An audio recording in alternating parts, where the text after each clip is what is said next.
aujourd'hui on se retrouve pour une nouvelle vidéo comparaison. On va vous parler de Everything Everything, un livre que Mélie a lu il y a déjà un petit moment à la en sortie français du film et en français.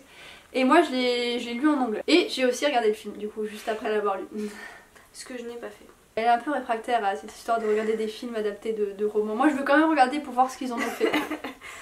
Après je dis pas que j'aimerais bien, hein. C'est pas souvent le cas. Pour la petite histoire, bon c'est un roman qui est assez connu quand même, il a fait pas mal parler de lui. Donc en fait c'est une histoire d'amour entre une jeune fille qui n'est jamais sortie de sa maison en 18 ans parce qu'elle est atteinte d'une maladie qui attaque son système immunitaire. Donc elle vit dans une maison bien fermée avec tout un système de traitement de l'air et tout ça, jusqu'au jour où elle voit par sa fenêtre des voisins qui emménagent et il y a un joli bad boy qui la remarque et évidemment elle va vouloir sortir dans le monde extérieur pour connaître un peu la vie que toutes les jeunes filles de son âge connaissent. On va commencer en vous parlant de l'objet livre en lui-même. Alors toutes les deux on a la même couverture et il s'agit de la couverture originale qui est juste trop belle. Moi le mari de l'auteur qui l'a fait. Et à l'intérieur, de petits dessins, de petits échanges d'SMS, tout ça. Par exemple, on vous montre une double page.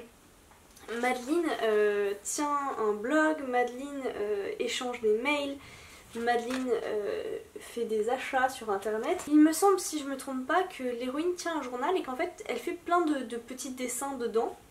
Elle tient aussi un blog littéraire, donc elle écrit parfois juste une citation de livre. Et c'est vraiment très joli, très bien fait. C'est très bien mis en page. Ça c'est chiant à lire. Toi aussi t'as... Ouais bah oui. Ça rajoute, j'ai trouvé, beaucoup de fraîcheur et beaucoup d'humour aussi parce que ça a un petit côté très marrant en fait. Bah, un peu comme la couverture, ça va avec, c'est assez fun, c'est assez coloré. Maintenant je vais vous parler du film. On pourrait se dire que c'est assez compliqué de faire un scénario qui correspond bien au roman à cause de tous les dessins qui sont intercalés un peu partout. Mais en fait c'est très bien rendu dans le film. Par exemple, Madeline prend des cours d'architecture et dans chacun de ses productions de petites maquettes, elle met un astronaute et cet astronaute a sa place dans le film. En fait, quand ils s'échangent des SMS, on les voit pas pianoter sur leur téléphone avec la petite bulle qui apparaît ou quoi que ce soit. On les voit comme dans un vrai dialogue, ils sont face à face dans des mises en scène. Ils sont séparés quoi, ils se touchent pas, on comprend qu'ils sont chacun dans leur maison. Il y a l'astronaute qui passe et qui apporte sa petite graine par-ci par-là. J'ai trouvé ça vraiment très bien fait. Il y avait de très bonnes idées de mise en scène en fait. Alors je l'ai lu en anglais mais j'ai trouvé que la plume était quand même assez jolie. Enfin en tout cas en anglais c'était simple à lire. Vraiment très simple, pas compliqué, pas prise de tête ou quoi que ce soit. Et je me suis même fait la réflexion que ça pouvait peut-être être joli en français. Après, je peux pas non plus trop parler de la plume vu que l'anglais n'est pas ma langue natale. Ma lecture en français a été très agréable. Je pense que l'aspect simplicité vient beaucoup du fait que c'est à la première personne du singulier, donc c'est très oralisé. Ce qui rend l'héroïne déjà plus proche du lecteur et ce qui effectivement doit pas mal aider quand on lit en VO. Pour aborder un peu les personnages, je vais commencer par Madeline. Donc, comme vous l'a dit Mélo dans le résumé, elle est enfermée chez elle depuis qu'elle est bébé. Elle ne se souvient pas du monde extérieur, elle n'a jamais eu de contact avec le monde extérieur. Et donc, quand ce garçon arrive et que son petit cœur se met à palpiter, tout change pour elle. Elle vit les premiers émois amoureux. Souvent, je perdais de vue qu'elle avait 18 ans. Surtout que c'est quelqu'un de très cultivé vu qu'elle a beaucoup de temps. Elle lit énormément, elle voit des films et elle lit aussi des livres de la littérature donc du coup anglaise qui sont très recherchés quand même, donc je pense qu'elle n'ignore pas les sentiments amoureux même si elle n'en a pas vécu elle-même avant. Elle en a lu beaucoup et donc je pense que c'est pas quelque chose qui est complètement inconnu pour elle non plus. Et elle paraît beaucoup naïve sur ce sujet alors qu'elle a lu beaucoup de choses. Après c'est le but de l'histoire, l'auteur ne peut pas forcément aborder ça autrement parce que si elle aborde ça comme si l'héroïne savait déjà tout, ça irait pas. Voilà. Le deuxième personnage dans le roman est un bad boy. C'est l'adolescent un peu rebelle qui en veut à son père, qui adore sa mère, qui grimpe un peu partout, qui fait du parcours, j'ai envie de dire, ouais. Qui fait du parcours. Lui aussi finalement, on dirait pas qu'il a 18 ans. Ouais. Surtout pour quelqu'un qui lui vit à l'extérieur, oui. Qui a déjà eu des expériences amoureuses, enfin en tout cas une. Au moins. Voilà. Il fait un peu naïf, un peu enfant encore. Mais sinon dans le roman je l'ai trouvé, à part ce point là, je l'ai trouvé assez bien traité au sens où ses rapports avec sa mère, avec son père, avec sa sœur, c'est assez bien développé aussi. Donc on voit tout du point de vue de Madeline, hein, je le précise. On connaît la vie de Holly, c'est le garçon. via ce que Madeleine voit depuis sa fenêtre. En fait. On n'en voit pas plus. C'est intéressant comme façon de faire. Bon, après, du coup, ça laisse un côté mystérieux voilà. Parce que finalement on sait pas ce qu'il fait de ses journées. On le voit partir le matin, on le voit rentrer le soir, mais on sait absolument rien. À propos des acteurs, donc celle qui joue Madeleine, ça va, j'ai rien à redire, elle l'a plutôt fait pas mal. Ça correspondait à son caractère et tout ça.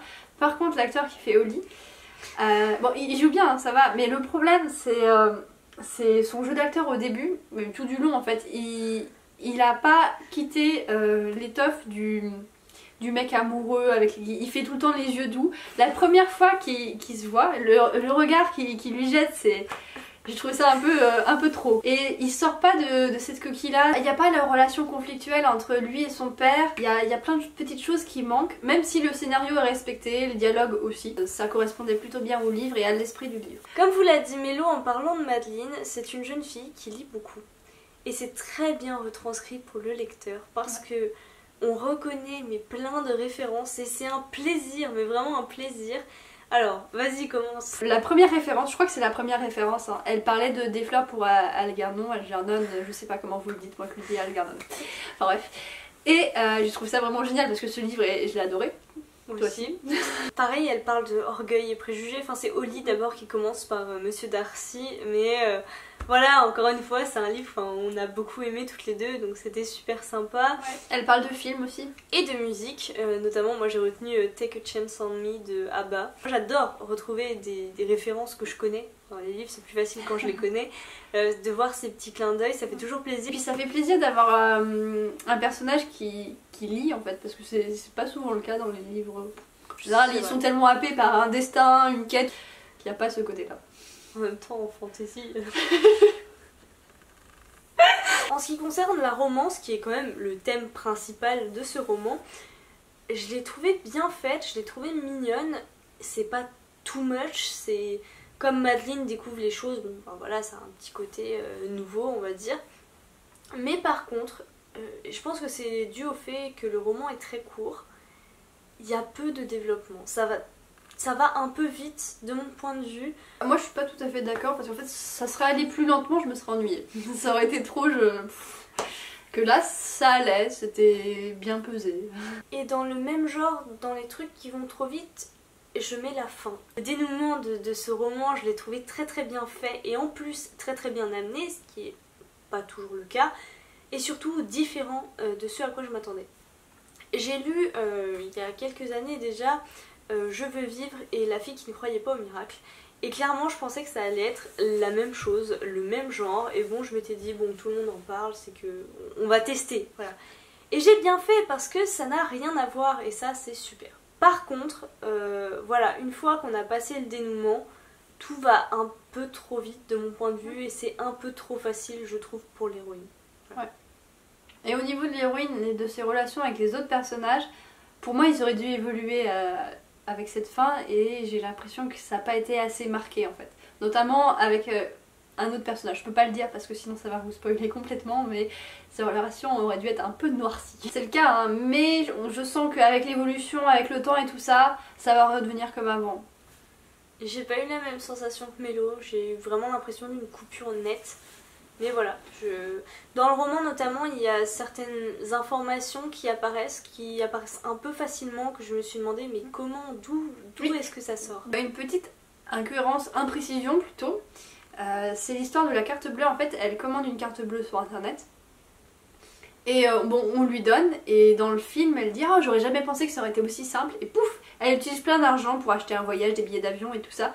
Alors que, enfin, ok, tu peux avoir une carte bleue facilement, mais t'as pas l'argent dessus, et tu peux pas payer à crédit des 1000 et des 100 non plus. Ça... Toujours est-il que le point n'est pas particulièrement clair et que ça paraît trop simple. Pour finir avec le film, il y a certaines choses qui sont mal représentées, je trouvais, notamment la relation entre Madeleine et sa mère. Elles sont comme deux bonnes copines, ce qui est le cas au début dans le livre.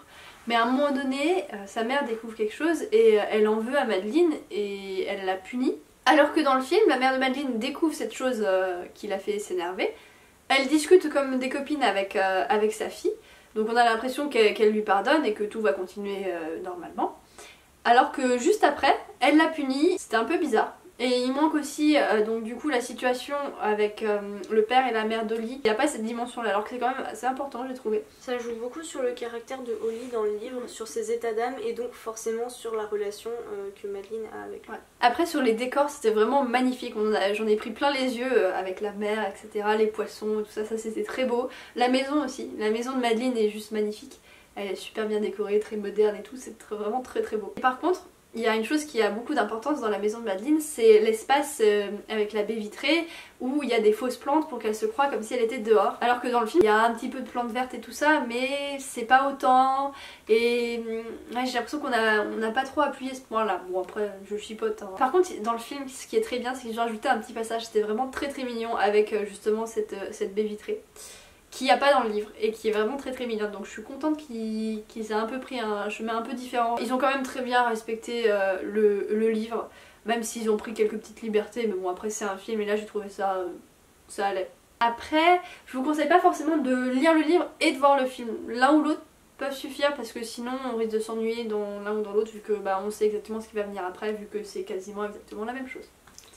Et pour ma part, je vous conseillerais davantage de lire le livre, voilà.